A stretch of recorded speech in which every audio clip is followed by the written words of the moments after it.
When I limped up the aisle in plimsolls to wait for my bride, my first wife, he was there.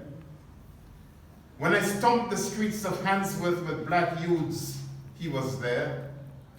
And faced down the police in Moorside, he was there. When we hosted Amilcar Cabral's visit, he was there. Come on.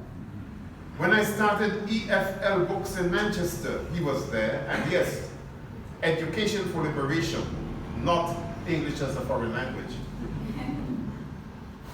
When at the Keskidi Center, we declared that independent parents' power and independent students' power is the key to change in education and schooling, he was there. When my Maoist professor at the University of Bradford insisted I either be a community activist or an academic, he was there. When we freed George Lindo, he was there. When news came that my father Wilfred had died, unable to get medical attention, while Maurice Bishop was under house arrest, he was there. And when I learned that my father had been buried by US Marines during Reagan's invasion of Grenada, he was there. When I agonized about the fact that they would not even let my mother, his wife for 50 years, attend his funeral, he was there. When Manchester City Council threatened to sue over the Burnage report, he was there. When they could do nothing about murder in the playground, which I wrote with Ian MacDonald, he was there. When the Islamic Mafia in Manchester harassed me for preventing the deportation of women they had abused and dumped, he was there. When the doctor said my son, at 16, might not last the night with his brain tumor, he was there. And every day till he recovered, John was there. When a big-time crook in the Club of Dance and Self-Defense in the former Inner London Education Authority vowed to break my neck and dance on my grave, he was there. And when I took on William Stubbs and the ILEA for not standing up to that man, John was there. When I left 2 Albert Road for my interview in Hackney, he was there. And when they rang and said, "Welcome to hell, you are our first director of education," he was sitting right there. When that head teacher in Hackney upbraided the bard, Shakespeare, for not writing Rhonda and Juliet, he was there. And dissed Prokofiev for colluding with Will, he was there. When the Southall Black Sisters dumped me for being a Caribbean homophobe, he was there. When I left Hackney, he was there. When they made me doctor of education, he was there. When Tony Blair offered to appoint me CBE, Commander of the Order of the British Empire, he was there. And when I told Blair to stuff his empire and all its trappings, he was there. When I was struggling with what I should do at his funeral, he was right there. And now, when at dawn I greet Egun and speak to the ancestors, he is there. With my father Wilfred and mother Agnes and the rest of them, he is there. At the George Padmore Institute, he is there. At New Beacon Books, he is there. At his former home, Albert Road, he is there. In our hearts, he is there. He is here, always here with us. He is.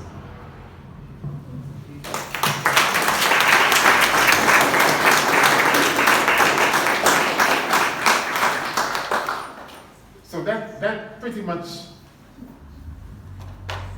sums up the journey that John and I had together for over 40 years. And it was an honor and a privilege to conduct his funeral. Let me just say something about Jessica. For some while I shared Uncle Eric and Jessica's home at Coldisher Road. They were enormously generous, and inevitably I got involved in what we were doing at Chigwell Place across the way here. And I cannot tell you how powerful it was. Not just for black children, but for black adults, their parents, their teachers, right? And to come to Chigwell Place, which wasn't a large space, and to have readings from the likes of Andrew Salke, George Lamming, Valerie Bloom, Cecil Regendra, and a whole lot of other people, reading Caribbean literature, reading their own poetry. Many of those children never thought they would see a live author in their lives, never mind a black one. So it was for me very formative to have those two people here in West London and John LaRose in North London bombarding me with stuff and making sure that I did not lose my way. Because so many of my age group lost their way to all sorts of foolishness. So let me just read a bit about from my tribute to Jessica in this. I first met Jessica Huntley in 1967 at the West Indian Students' Center in Earl's Court, at one of many meetings about issues to do with the Caribbean community in London and the political situation in the countries from which we had not long come. WISC, the West Indian Student Center, had become a rallying point for the community, a refuge for students from the Caribbean, and a base for the Caribbean Education and Community Workers Association, which we formed from those meetings. In 1968, an event occurred thousands of miles away that shook the Huntleys and their London-based Caribbean comrades. Jamaica banned the radical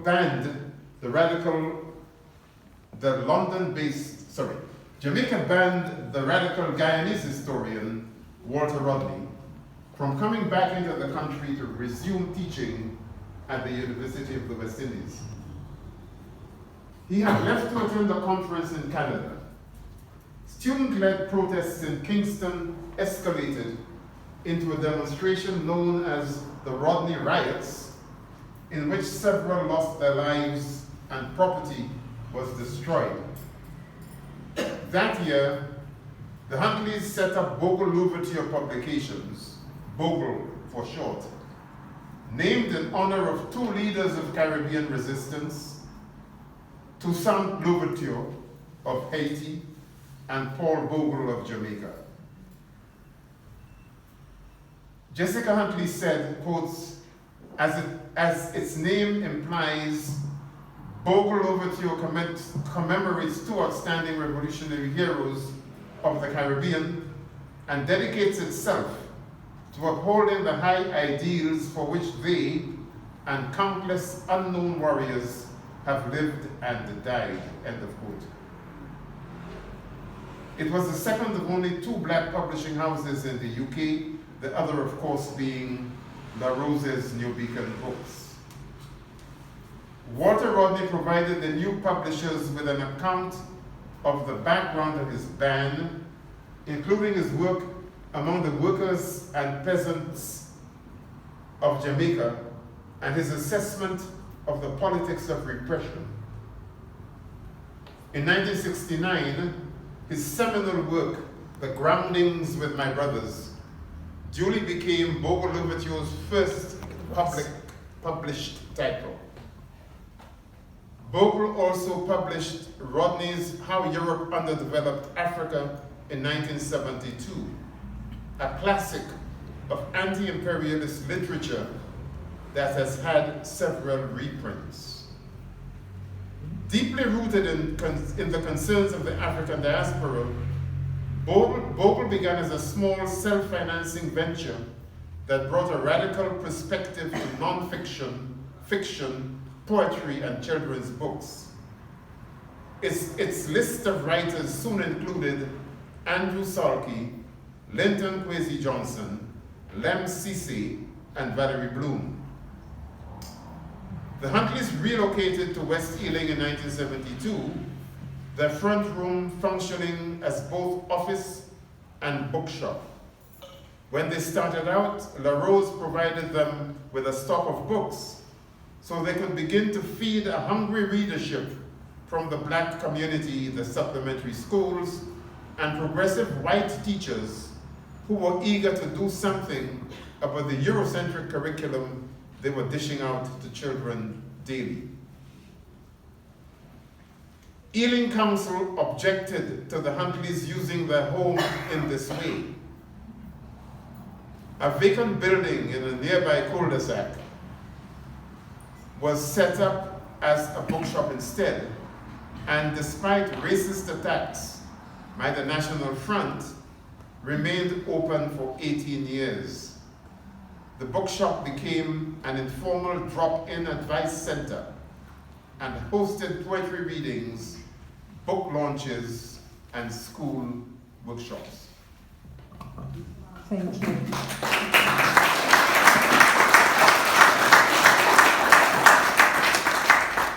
Thank you very much. And I think your final point about the value of Bogle literature to this community is of interest, and it was similar for New Beacon Books, which also was a centre in its local area.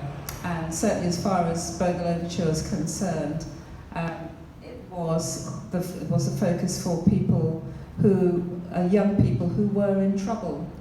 And if they got into trouble, whether it was the police or at school, some aspects of their lives just wasn't working out, and they needed somewhere to go, and Chigwell Place certainly was a focus for them. If I may just interject. Yes. You're absolutely right about Bogle's role within the local community here, particularly around this used to do with schooling. And in fact, 3 other people in the book, Molly Hunt, educational psychologist, only the second one in Britain at the time, second to Waveney Bushell, who's now 94, still alive in South London, also from Guyana. Molly Hunt, Willis Wilkie, who was both a social worker and a community education activist, and Winston Best from Barbados, who was a school inspector with the Inner London Education Authority. And they, with Uncle Eric and Jessica, set up a supplementary school here in Ealing, but also an education consultancy, which provided guidance to schools and colleges about how not only how to use the literature, but ways in which they should engage with the learning of Black children and the backgrounds from which they came. Thank you. Obviously, we do want to give you all an opportunity to ask Professor Gus some questions. So I've got one further question to ask you, and then there may be one or two other passages from your book that you want to share with the audience. So I think I'd just like to ask as a final major question. This is going in and out a little, but hopefully it's okay. My final question to you is about your experience of doing this work on behalf of families, those who have passed on, those who are yet to come, who'll be able to read some of these eulogies, tributes, and how it's difficult work. And my question to you is, have you been aware of an impact on your spirituality, and have you felt the need to protect yourself or look after yourself in some way while doing this work? Interesting question. There were very, very many late nights and early mornings involved in putting this together. I had hoped to complete the compilation by 2018. The last entrant, if you like, was going to be June, May, December.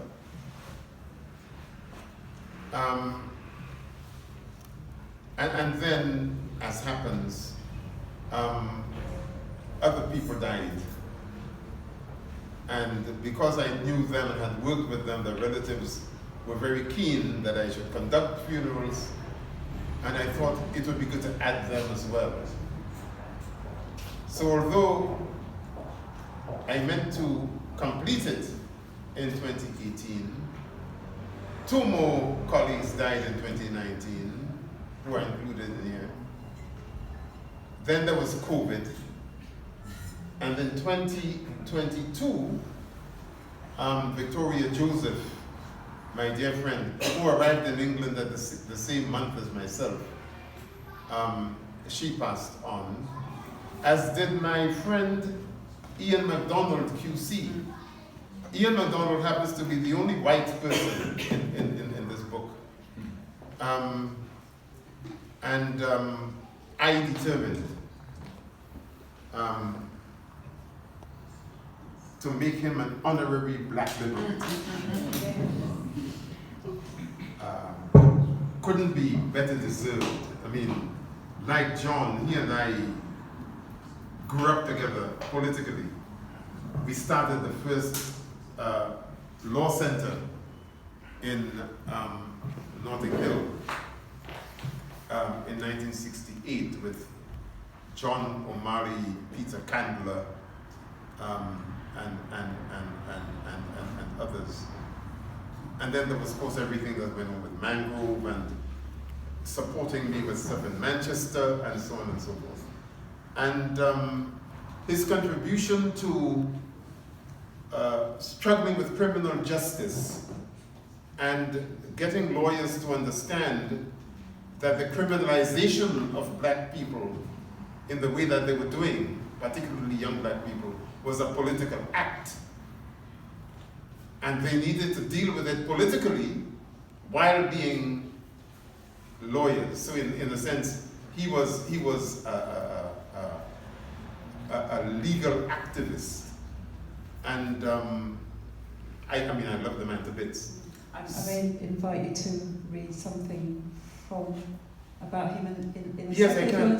Yes, but, I can do that. How did you look after yourself in all of this?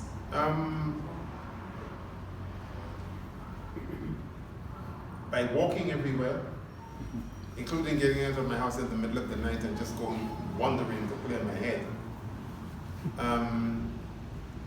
But then I have a regime because of my spiritual practice. We call what we do Orisha tradition and culture. It's not a religion. And my day starts with my anchoring myself in relation to the universe, my ancestors,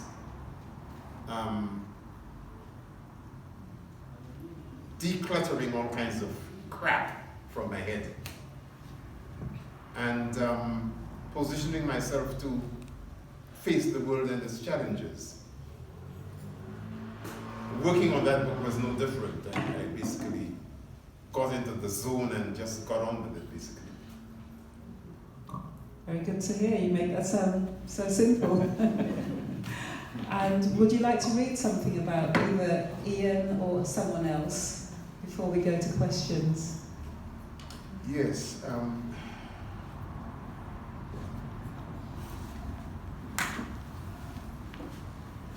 I wanted to read something about my old partner, John Small. How many people here have heard of John Small? Anybody?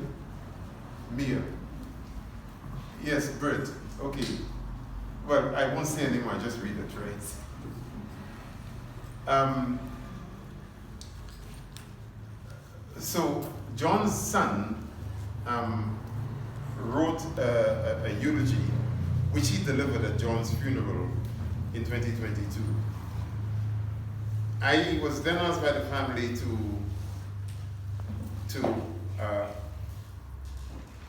develop the tribute that I had read at the funeral. And this is what I had said then.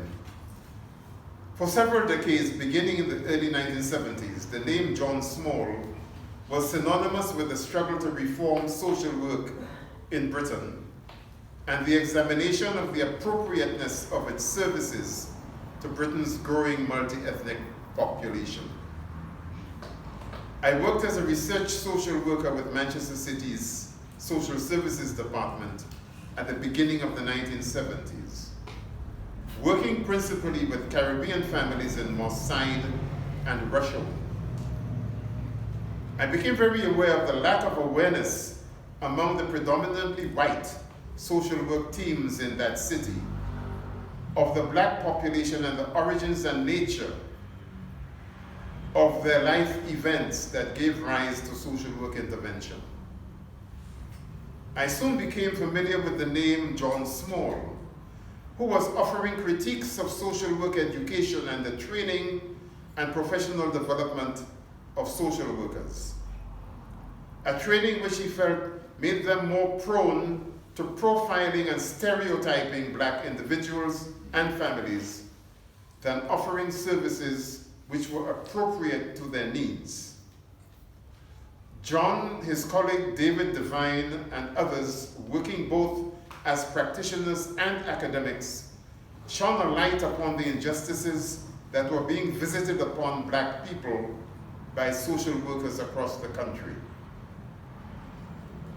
By the time I joined Bradford University in 1977 as a lecturer in social policy and applied social studies, John was already writing about how black families were being unjustly judged by social workers as being incapable of parenting children, especially those presenting challenging behaviors, because of unacceptable child rearing practices and what one social work manager described as antiquated Victorian practices. I wonder where they got that from.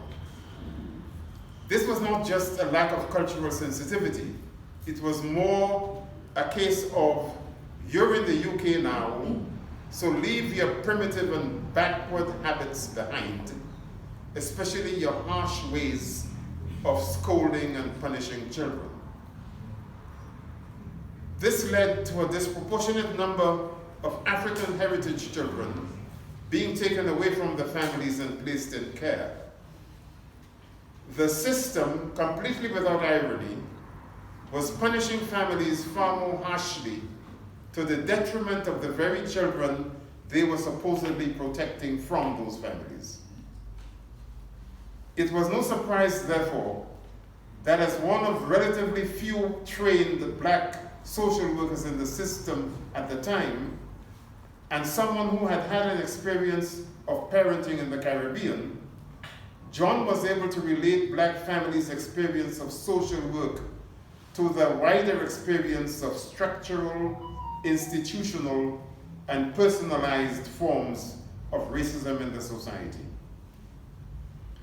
One familiar trope at the time was that these newly arrived immigrants were too bold and assertive, audaciously demanding that the society should give them special treatment.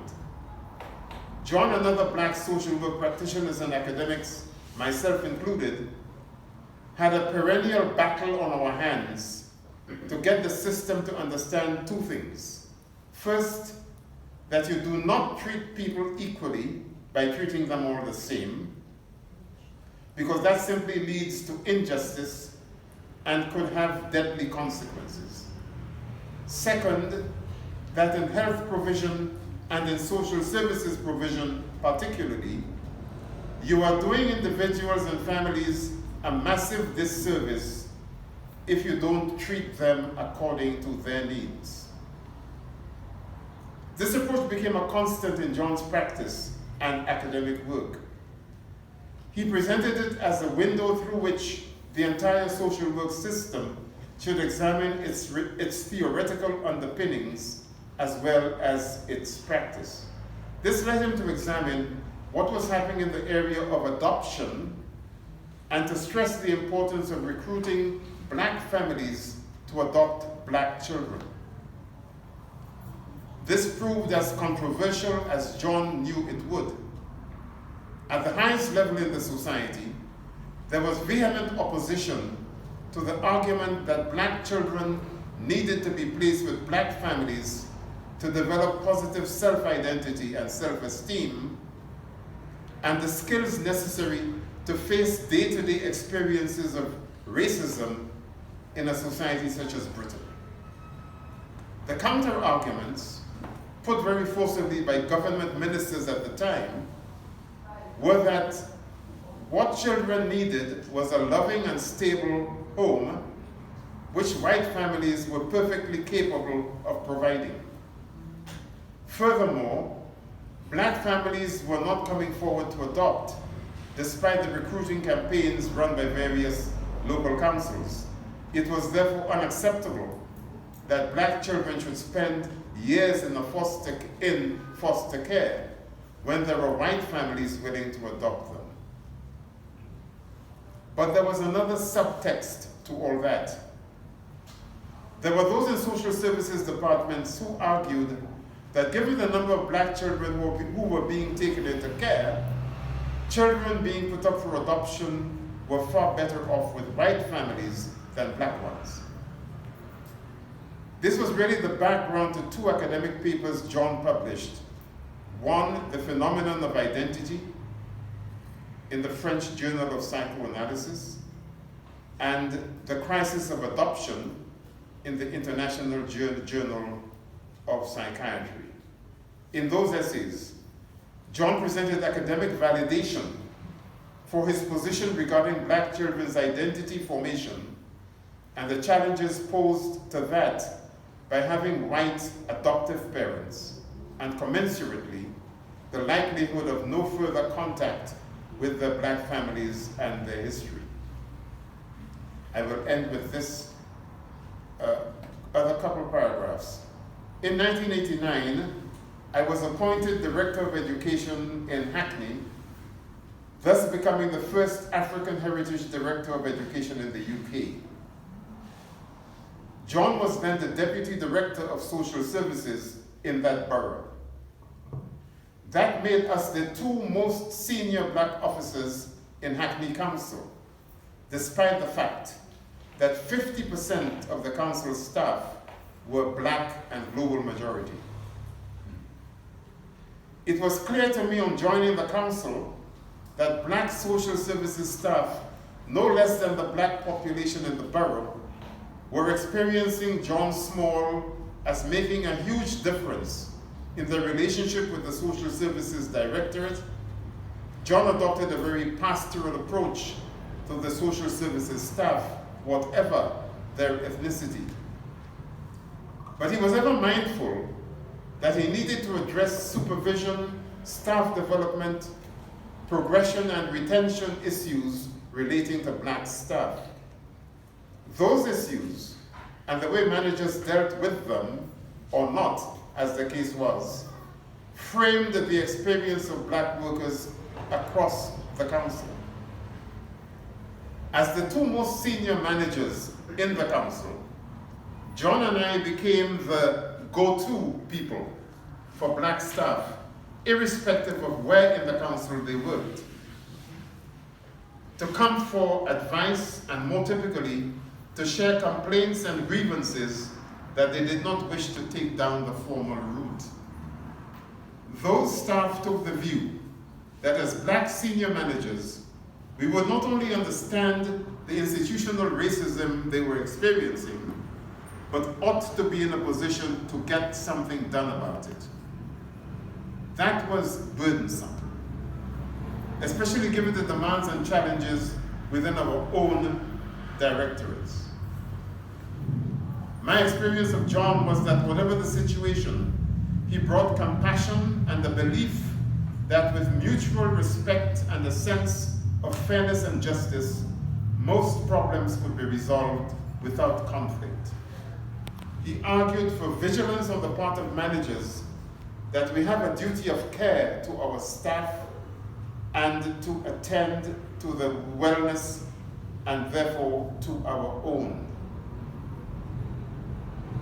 He left Hackney before me, and in time, I was not in the least surprised to learn of his leadership role among returners in Jamaica, where he himself had returned, whether from the UK or from North America.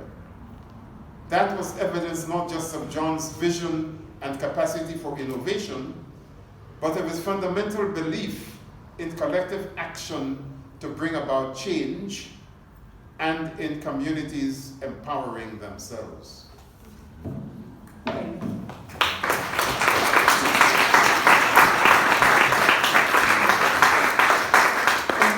Thank you very much, Professor Gus. I think what I would add to the information, particularly about John Small, is the historical basis of the work that he was attempting to do, the idea of the insufficiency and inadequacy of the black family and the culture of black family is something that, as we know, is rooted in colonialism, imperialism.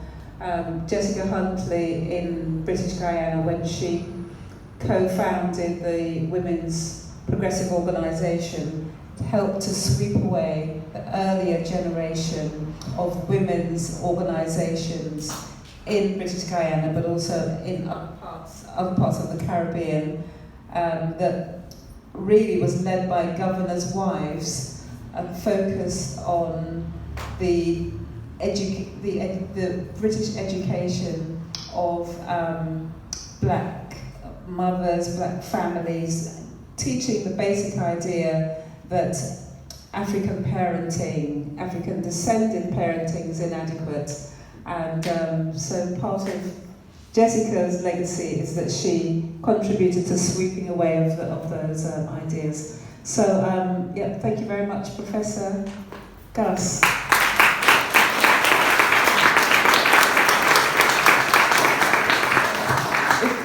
If you have a question, do you want to raise your hand?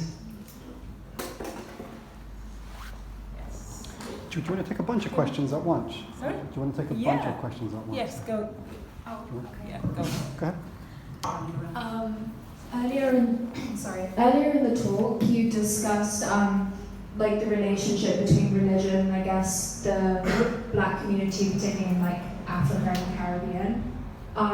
It's a two-parter. So, what would your opinion be on like the rising discourse of sort of a pan-Africanist Christianity where black Christians have centered the faith of Christianity towards their own perspective and their own struggle? Would you argue this is more of a compromise that you would call maybe like dismissive, or would you argue that this is forgiving in a good way? And depending on your answer, do you think that Pan-Africanist Christianity works in the modern day, and would you encourage it, or would you side with maybe people like Malcolm X or Césaire, who believe that the damage has been done and the cultural consciousness that has been wiped is too unforgiving? Thank you. Does anyone else have a question? Hi, I'm currently a squatter living in Croydon, and something that particularly interests me is the black squatter movement that was particularly strong in Brixton in the 1970s, where people like Olive Morris, for example, also C.L.R. James used to live in a squat in Brixton at one point. And I was wondering just if you had any interaction with them and any opinions on that. Thank you. Okay, let me deal with those two. I saw your hand. Yeah, we'll give another round of questions. Interesting question, a big question.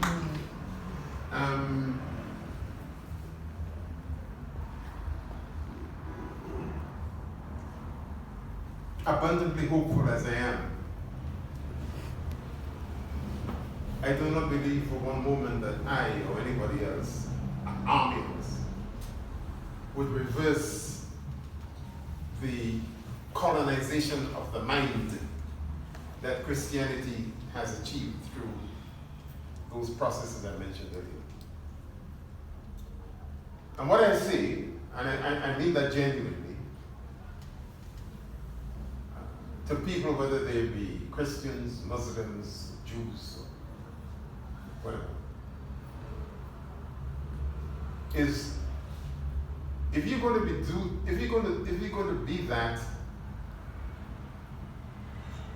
be that in its fullness,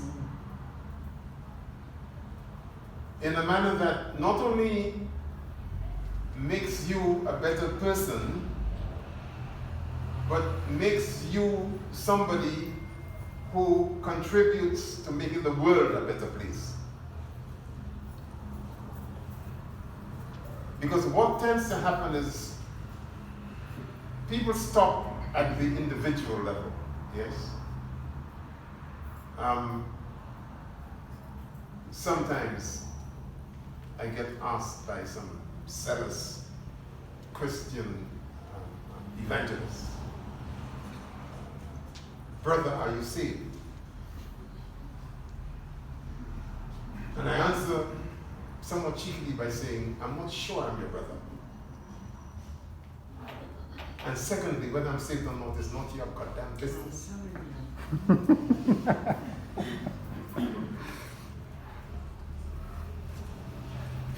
Because this notion of being saved means that you are othering all sorts of other people.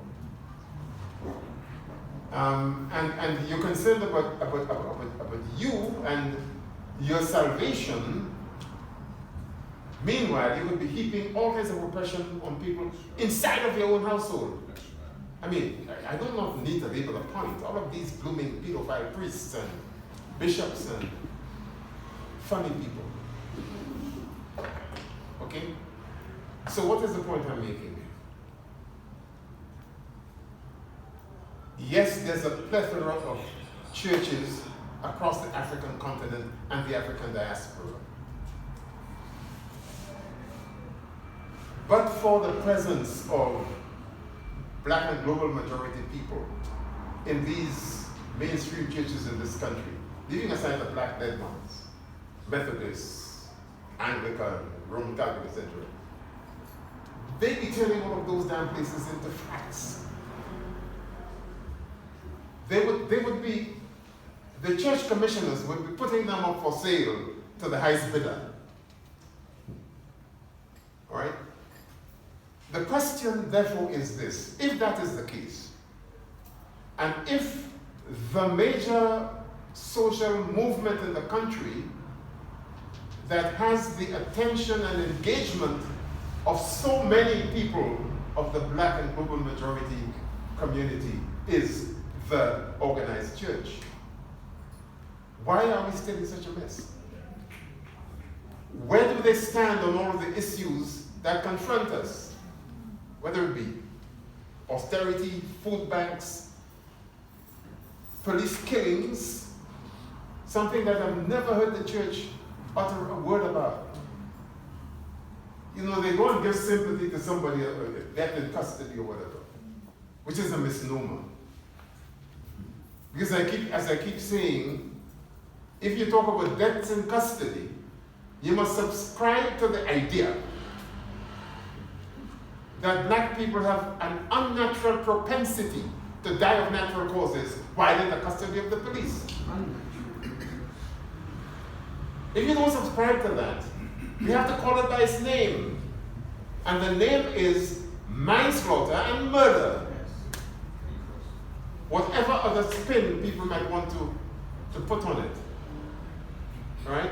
So my point is this.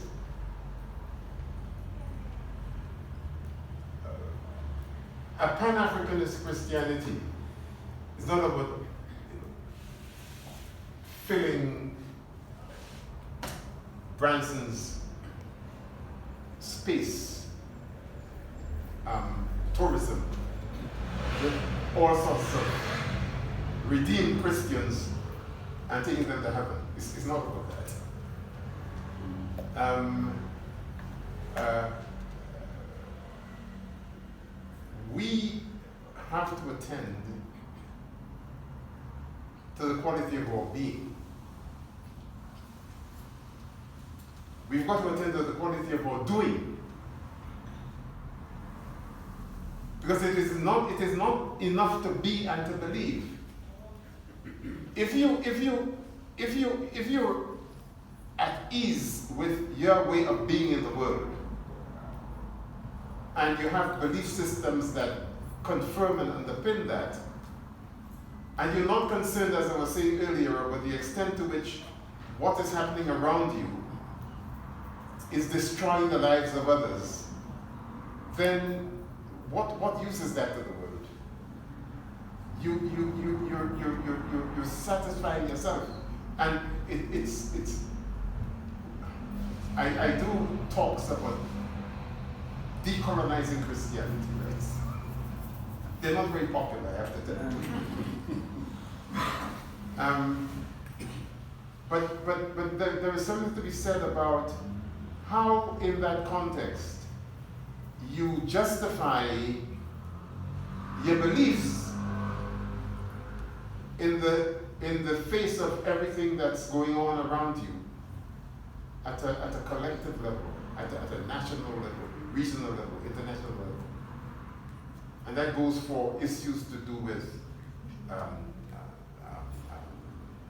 grinding poverty, more and more issues to do with climate justice, and the relationship between all of those things that people believe and what they get together to celebrate, and the sort of inhuman stuff that's going on in the Mediterranean, to which everybody seems to be totally desensitized. So, for there to be a genuine Pan-African Christianity, you've got to dissect the whole thing and frame it within issues to do with independence of mind, to do with repair of mind, to do with the dismantling of the social systems and the systemic structures that actually support all of that amount of misery that huge sections of those populations are expected to take for granted generation after generation.